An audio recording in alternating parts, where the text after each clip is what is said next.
right. Hi, and welcome to the show, Puzzled Parents, where we talk about all things special needs, neurodiversity, autism, any aspect. We're welcoming a very special guest today. Please welcome Ciara Lewis. Hello, Ciara. Thank you for being here today. Hello. Thank you. Oh, my pleasure. Why don't you tell us a little bit about yourself and we'll just go from there. Well, my name is Ciara and I am from Kentucky. I currently run two businesses. My primary business is medical billing and credentialing, which is KO Consulting LLC. And then my second business is Fierce and Fearless Entrepreneur. It's basically a magazine / a movement for elevating women entrepreneurs in the entrepreneurial space. And that's currently what I do. Excellent, excellent. That's kind of how we connected was through the magazine. Yes. And this is how many issues have you had out so far? Two going on three. So we are actually getting ready to release the September issue. That will release September the 1st. Along with our podcast should be starting to be released to the public around probably September or 1st of October. Nice, nice. So I know that you were kind enough to have me in your August issue. I think what I did for you for your particular publication was an article about IEPs. Yes. So that was very much something that's on everybody's mind right now. Back to school time, everybody starts thinking, oh my gosh, here it comes. We got to get ready. So I am actually offering an IEP power hour that I'm going to start doing. It's a free course that people can come to just to kind of get a little polished up on the IEP before the school system comes. They can also check out the article in your wonderful magazine. It's so awesome. I just really am so pumped that you guys are doing that and releasing that. So I think you and I had talked about as well that you have a background with your billing, that you had worked in some behavioral health. Tell me a little bit about that. Yes. So I've been doing medical billing and credentialing for probably over 15 years now. I do have most of my background in behavioral health. I used to actually run a behavioral health business facility. And so, there's a lot of things that I experienced there. Um, I can say that was actually probably my first time truly being that close with our clients, especially because I was not only the billing manager, but the office manager. So, everything came through me. And,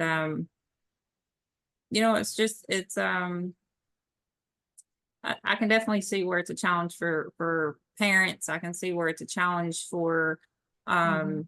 the individuals. Um, I can see how the public has challenges with it, and I think that this is something that definitely needs to be discussed a lot more, so that everybody can understand, how these Mhm. individuals operate and things that might trigger them. Um, I think that was one thing that I learned very quickly there is, Right. they have triggers. And if you're not very careful, you never know, what can happen or how they're going to react. Um, Now, was yours a long term or a short term, or did you have some of both? it was just an office. Like they would come for their therapy. Okay. Um, so outpatient. It was an outpatient office. Oh, And okay. yeah, and sometimes they may, it's kind of surprising because sometimes they would come and they wouldn't have anybody with them. And so like I said, if you're not aware of this particular individual's triggers or needs or Right. behaviors, then again, you could offset very quickly, what might trigger that individual. And you have to be very prepared as to how to handle it. Um, we What are would have, some strategies that you found helpful when you were dealing with people that have these issues that you were feeling like maybe they're getting anxious or it's building up to something that could become a meltdown or behavioral outburst? I actually created a space in the office to where we were able to take individuals like that if they were uncomfortable being around a lot of people or in Mhm. certain situations. I know sometimes they would be triggered by light. So we would have a room that was kind of like a little bit darker, um, Mhm. not so overstimulating for the individual. Right. We also kept a lot of like I don't know what those toys, those little poppy things. I don't know what they're called, but Oh, you know yeah, what I'm talking about? packing, I know what you mean. Yes, we kept a lot of things I like that can't think of the around. name either. Yeah, I know. Totally drawing a blank. I'm sorry. Um, I'm but sure yeah, everybody will know what it is, you just pop them, and yeah. yes, yes. We kept a lot of things like that around, to kind of help them to re-stabilize themselves. Um, Right. That was before all the fidget toys and the pop things they have now. I yes, remember when those spinners came out, they had the yes. 3 sides, you'd spin, spin, so oh, that was all the rage when my daughter was coming up through high school, and I made sure to always have something like that with me. We always had things she could do. I always had a snack. I always had something to drink because, like you said, the smallest imbalance Hmm. can cause behavioral issues. I know that my daughter saw a psychiatrist, and it's uncomfortable. It's uncomfortable for us when we go, because they're dealing with your issues and they're pushing you in a way that needs to be addressed so that you can kind of deal with those issues rather than just kind of covering them up and ignoring them because they don't go away. Right. And I do know that sometimes people with autism, especially, I've had friends whose kids have been hospitalized inpatient for psychiatry because of the imbalance in medications and different outbursts and behavioral issues. My daughter, as an adult, had that issue where she was actually hospitalized for a few days till they got her meds straight. So that's a huge issue for sure. And I'm really glad that we're kind of bringing that up and talking about it today because this is something that parents or loved ones, caregivers really deal with that we really don't talk about because, as we know, autism doesn't live alone. There's always some other what we in healthcare call comorbidity or co-issue going on that kind of interweaves with the autism. There's a lot of oh, what's the word? They used to call it manic depressive. What's it called now? Um, Uh, I can't think of it. But I know what you're talking about though. yes, Yeah. bipolar. Yeah. Bipolar. Yeah. I'll say yeah. Took me a second, but bipolar is a common one. ADHD, anxiety, all those things, and especially when they're out breaking their routine, there's a higher risk for that. And I know it can be really difficult because as the person that's with them all the time, like you said, you know what their triggers are, you know what to adjust and how to modify your home and environment so that they are calm and don't have those things. So I think it's really great that you guys took the initiative to do that. Do you find that was a common practice throughout behavioral health, or was that something that made your facility stand out? Um, I kind of feel like that's kind of what made us stand out because, we took the initiative to make sure that when those type of individuals would come in, we were able to provide some type of stability, some type of comfort, some type of resolution for them Right, and to keep them, at peace while they're there waiting for their service. right, We also would always try to make sure that if we knew they were on the schedule, that we kept everything running right on time. So that way they're not, because again, they can get fidgety very quickly. Especially, yeah. if you're not able to keep that train of thought, or not thought, but if you're not able to keep them entertained to a decent level, they can definitely get very fidgety. And Oh, yes. Yeah, I remember, like, if we go to Busch Gardens, I live near Busch Gardens, Williamsburg, Disney, anywhere where there's a line, not good. Waiting is not good. But I have to give my daughter credit. One time we went on an Alaskan cruise, and so we were in Vancouver getting on the ship, and they had this huge, I don't know if it was a hangar, I don't know what word you would call a terminal, I guess. And there was just ropes, and we were all kind of snaked through this thing because everybody had to go through customs before Mhm. they could get on the ship. And we were in that line, I know, for over 2 hours. Oh goodness. And she did so well. I think she was just so excited to get on the ship. I mean, it was hard. We always had our backups, something for her to do. But boy, I know I don't like waiting that long, but imagine how amplified that is for a person with Sure. special needs. Yeah. Um, yeah, yeah. So did you have certain activities for them to do, like coloring books, or what kinds of activities? I know you said you mentioned the pops. What else did you guys have? Yeah, just like I said, just some little, I don't know what we want to call them, toys, tools. I don't but we mainly kept a lot of things like that. Again, coloring books, snacks. Um Oh, you guys had snacks too. That's cool. yeah, we had snacks. I want to say at one point we even had maybe like a TV or something, like to where, we had a room that had like just calming music in it. So we always had like this little noise thing that would play like Right. ocean noise, or, something just kind of relaxing. Um, so yeah, we did a lot of different things. Obviously, the therapists were the main ones that would really need to come and intervene if things kind of ever got a little more escalated. But those were the type of things that I would make sure were available and provided, when they would come on come on site. And trying to think, uh it was actually kind of funny because a lot of times people thought that I was the therapist, and I'm like, no, that's not me. I think I've just kind of always known how to deal with people. I guess that's maybe a talent of mine, I'm not really sure, but a lot of people take very well to me. And so I've always kind of been able to either calm people down or, rationalize with people. And so a lot of times they, if they knew I was there or if they seen me, they were kind of like, oh, okay, we're chill, or, Yeah, like I know this person, I know it's going to be okay. Yeah. yes. Did So you I ever would have an always instance that escalated to the point where you had to call 911 or something like that? never to where we had to call 911, but we did have to have two therapists come out and assist, to get them back down to like at least a one or a two. Um, but no, never to where we had to call 911 or anything of that nature. But I always made sure that I showed my face, didn't just Hmm. hide in the office all the time.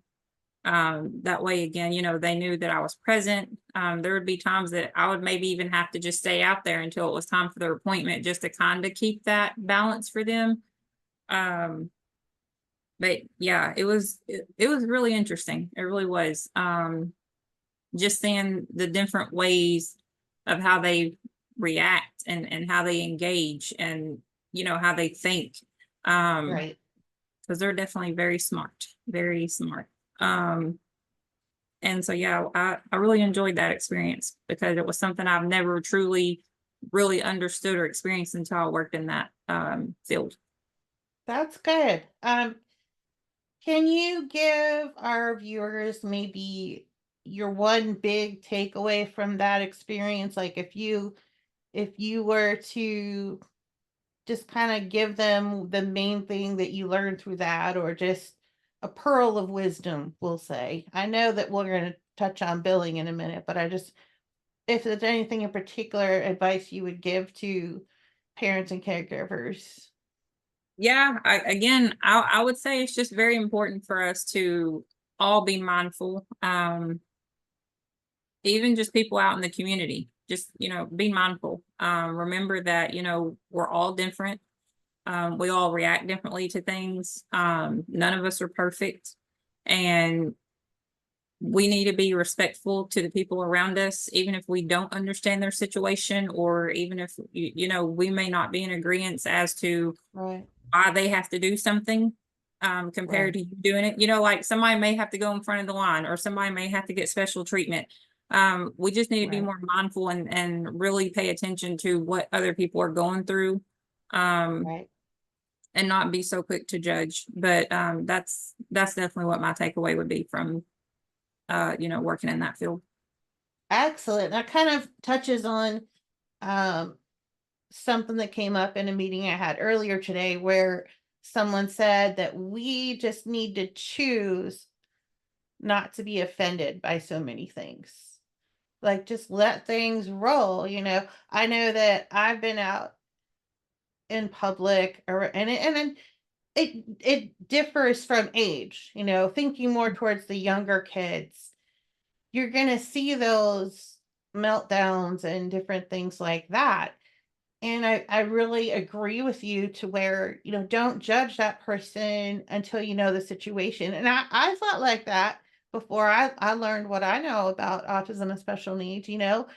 Some kid would be having a meltdown or fit in the store and you go, gosh, why doesn't that parent, you know, stop them? Or, you know, they need to be a better parent or whatever. But Mhm. now I see it as, well, I don't know what's going on. Is that just a temper tantrum or is that something else? Is that a meltdown? Is that an overstimulation that they can't modulate at that age? And those kind of things. So if you look at it like that, it definitely changes your perspective. So I totally agree with you there. So I know we had talked a little bit about billing because I know that's a huge thing, getting insurances to cover services for our kids. I know I had to pay out of pocket for OT, which was $100 a pop. So the good thing is me being a therapist myself, like I had friends that were OTs and things like that. So I would get a lot of advice from them and my daughter got a lot of free therapy because my OT friends or my speech buddies, I'd ask them questions and they'd give me things to work on with the children. Um, do you see patterns in your billing where it's difficult to, even though you know there's progress or there's things being done or they need that particular intervention, are there particular kind of wording red flags that you come across more often than not? And if so, how can we try to avoid that? Really, I think it's just kind of hit and miss here and there. I mean, we've had some cases to where we'd either have to get the therapist on the phone or, um, a doctor on the phone or something to justify the service that we're trying to get covered for, an individual. And there's really, I think insurance is just very tricky. There's really no set, oh, if we do this, it's gonna, because what we do today may work, but when we go to try to do it again next month, it may be a problem. And I can say that Right. it's something that I have experienced, like we got it to go through the first time or two. Now we're trying to do it again, and now there's a problem. Um, Mm. I can say that the more documentation, the better off you are. Um, just definitely, I tell people,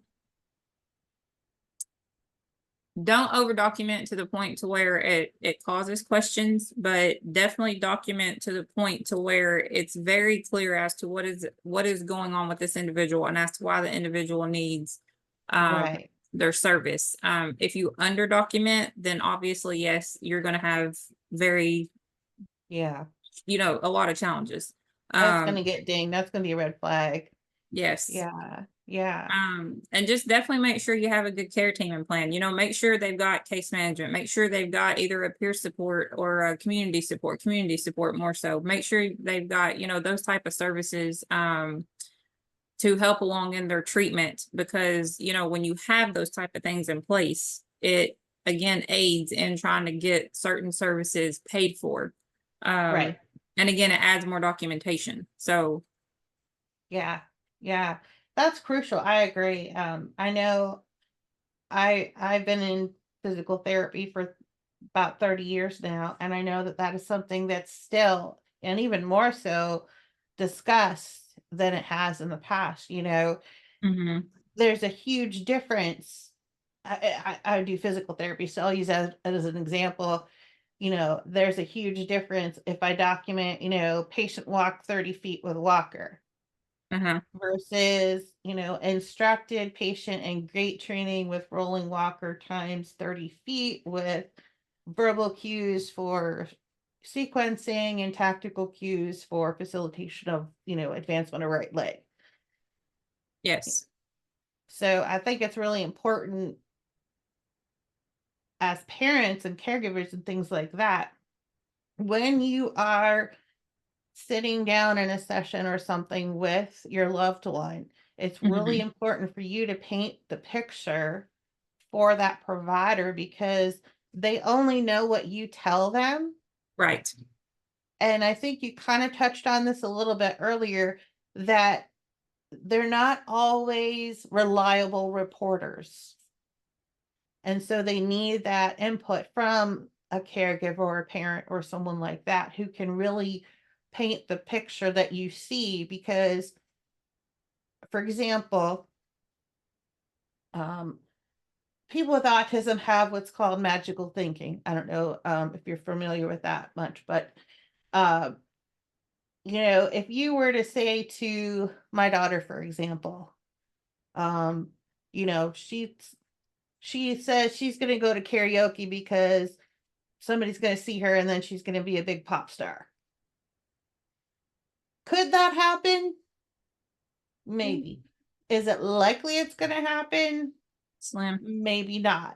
But, if you ask them anything, a lot of times they'll tell you, oh, yeah, I can do that. When I had to help my daughter shower and wash her hair, even when she was older into her teens, if someone asked her, oh, can you get a shower? She'd say, oh, yeah, I can do that. When the truth was, she can do it with facilitation and assistance. And I actually had a laminated chart in the shower that had step by step what she needed to do. And so if they were just to go on what the patient said, oh yeah, I can do that, no problem. That's a very different picture than what reality is. So it's very important to paint that real picture like that. And for us to capture that as professionals, capture those moments and paint that picture with the skilled terminology that's going to get those services covered because they're definitely needed. Right. And that's why I'm saying it's very important to make sure you have the right team in place for um your loved one or your friend or whoever it is, because if everybody's not on the same page, if everybody's not understanding like what the true need and necessity is for this individual, Right. um it's very much so going to throw their care off track. It's they're not going to be able to get the true benefit as to what they really need. And they're not going to be able to live a successful life because they're not getting the proper care or Right. benefits. And Right. so you definitely want to make sure that between your case manager, your community support, your provider, your therapist, anything, that everybody's on the same page, all the same diagnoses are listed. um, Everybody is aware of exactly to what extent this individual can care for themselves and to what extent they cannot. What triggers does, actually trigger the individual, what does not. And of course, tracking the progress every step of the way. So, Right. Right. truthfully, So are you currently residing in Kentucky? yes. Oh, okay, good. I got a question for you, and you may or may not know this. This just kind of popped into my head. I live in Virginia, so I'm very familiar with the resources and things that Virginia has to offer someone with special needs. You Mhm. mentioned community care. Can you tell me a little bit more about that? Because every state kind of has their own thing. Uh-huh. And are you familiar with like what is the case manager's role in your state and the community team? Tell us a little bit about that so I can kind of get an idea of what your state has to offer. And I'm not saying this is an end all be all, but just from your perspective, what you know. Yeah, so our case managers, they basically oversee the full case for this provider, or I mean for this client. So again, they communicate and have, most of the documentation from the providers. They again know this individual's front and back needs, triggers, all of it, medications, um, past history, behavior issues. They know all of that. And so they kind of help keep all that in balance, and they work with the different providers to ensure that the individual is getting the proper care and benefits that are, out there for this individual. Um, Community support, basically they would come and take the individual to wherever they need to go. So whether it might be an appointment, or maybe they just want to get out and go to the park, or go to the library, things like that. That's kind of what community support does. But again, it works hand in hand with the Mhm. case manager. Right. Um, and so basically, like I said, once you build your team like that, it benefits the individual because they're able to get that full support that they need Right. to be able to have a Right. functioning life. So it sounds like that community support person's kind of like a personal care attendant or aide, where they would come out and help support the person in the home. Now, did you know if they work on like life skills, like helping to Yes. make sure they're taking their meds and cooking their meals? And, you mentioned transportation. That's a big one, especially if you're in a rural area like we are. Do you know if that's covered through Medicaid, or do you all have Medicaid waivers that you know of? Yes, we actually have both. So we have like the Michelle P waiver. There's another one too. I can't remember exactly what the name is off the top of my head. The Michelle P waiver is a really big one though, but we have the Michelle P waiver. We do have Medicaid. Yes, those services are covered. And depending upon the exact type of care the individual needs and the age that the individual is, it's Hmm. going to depend on whether they need the Michelle P waiver or whether it would strictly go under the Medicaid and be covered that way. Right. With the different type of Medicaid that they would have. But Right. yes, we do have those type of programs here in Kentucky. Okay, wonderful. That's really good to know. Here in Virginia, we have regular Medicaid, but there's also Medicaid waivers. There Mhm, are, I believe, three of them now, and it depends on. It used to be two. You used to have intellectual disability and then developmental disability, but they've changed it into three. mhm, So it depends on what kind of support you need as to which one you would qualify for. And they actually have a waiting list, which this is important to talk about too. My daughter actually sat on a waiting list for a waiver for 10 years. oh, mhm, So if I hadn't started planning early, she still wouldn't have it because she was officially diagnosed when she was 10. And that's when I started researching and planning. And I actually ended up working for Medicaid for about 6 months as a case manager. So I got trained right up here in Richmond, straight from the horse's mouth. mhm. um, but it is really important to research and know what your state or wherever you live has to offer to support that person. Does your state have supported, what I call supported living, which it's not really a group home, it can be an individual apartment, but they have it where, um, like they have the aide coming in to make sure that you're keeping it clean and you're doing your hygiene and all that stuff. Do you Yes, have special communities like that? yes, we do. Uh-huh. Excellent. Actually, um the practice that I worked at, or was overseeing, they actually also had a house, like a housing type thing for individuals like that as well. Um, so yeah, we do have several programs like that here in Kentucky. Cool. Was that like a group home where a bunch of them lived together, or it was more like individual apartments in a building? I think they had both from what I remember and understand. I didn't really work on that side, so I can't say for certain, but I Okay. want to say that they had it set to where there was like individual and maybe a mixture of housing. Um, so yeah, I think so. And Okay. even outside of that particular one, like I said, I know there are other programs to where that is a thing. Um, but I think with her program, I think she had it set as both. Gotcha. Well, thank you so much for sharing that. That's good to know. Excellent information. This is why we network. This is why we research, because you never know. I That's mean, true. I didn't know that information at all. I mean, if you would ask me about Virginia, I consider myself a pretty good expert on it because I was trained directly by Medicaid in Richmond. And I actually last year they tried to take my daughter's waiver away, and I appealed it, and we had to go to a hearing and everything, and it was overturned. I won. So but I couldn't go to Kentucky tomorrow, and do Mhm. that because I don't know the information. So that's really, really fantastic. Thank you so much for sharing. You're welcome. Um, Tell me a little, let's kind of change gears a little bit. Tell me a little bit more about your magazine. I know we touched on it at the beginning. You said you're building up entrepreneurs. Tell us about that. So like I said, I've always had a passion for helping people. And so this is something that the creator was like, hey, this is your new assignment. And so I'm like, okay, here we go. But I basically started this magazine just because I feel like there is definitely a lot of negativity in the space of women and a lot of competition. And Mhm. I feel like we can do such a much better job than where we are right now. I still see a lot of these, women groups popping up, but yet I'm still seeing the negativity. I'm still seeing the competition, being pinned up against each other.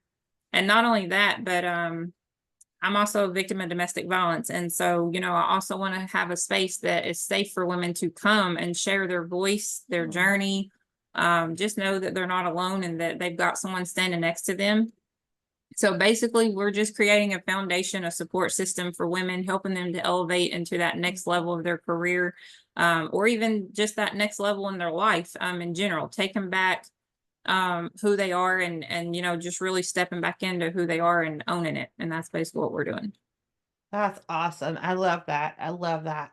I know myself, I'm out in that woman entrepreneurial world, and you're right. There's a lot of that competition versus collaboration, and it's Yeah. really important to find those resources and venues and platforms where it is that kind of you lift me up, I lift you up, we all rise together. Your win's my win is your win.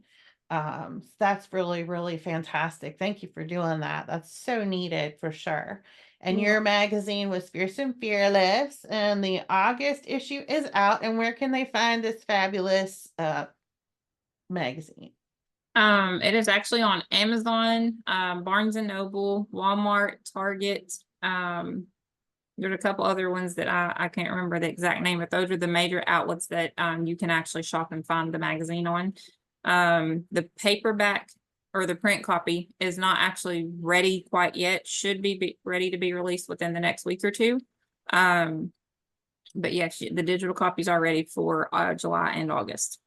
Excellent. And you mentioned you have Facebook pages too, correct? Facebook and Instagram, I think you said. Yes, and the name for both of those are Fierce and Fearless Entrepreneur.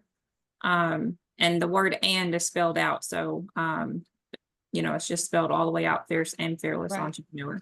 And then the website is Excellent. fierceandfearlessentrepreneur.com. So if someone had an idea and they wanted to try to connect with your magazine, that's where they would go, is to the website, and you have a contact link on there. Yes. Excellent. Well, I thank you so much for being here today. I really feel like we touched on some things that haven't been touched on with any other guests, and that's really what this platform is about. Is just, hey, we're just going to get real and raw and authentic and just talk about aspects of life because, like I said, there are so many aspects, especially I have the perspective of being a parent and a healthcare provider. So I see a lot of those things that we just don't talk about, Right. you know. Oh, one tip I did want to mention to you parents, where if you are getting your child evaluated for a Medicaid waiver, there's here in Virginia, and it's probably in most states, they have some kind of evaluation system to see if you qualify. Make sure that when you answer the questions, that you answer it based on your child's worst day or if they were not on their medications. Because on a good day, we like to see the positive and growth and progress in our kids. That's awesome. But we have bad days too. So you have to answer the questions, going back to the one I talked about earlier. Can you get a shower? Answer the question as if it was your child's worst day and or without their meds. So that's a helpful tip to take away from there. Thank you again. I appreciate you taking time out to come by and talk with us. And everybody look for that magazine. Go out and get you a copy. Digital's available now, which is August of 2025. So if you're looking for that, it'll be out and you can always order it. The e-copy it's on Amazon, right? Yes, it is on Amazon. Mhm. Amazon, and then look out for the paper copy. All right. Thank you so much, Ciara. Thank you. All right. Bye, guys. Stop.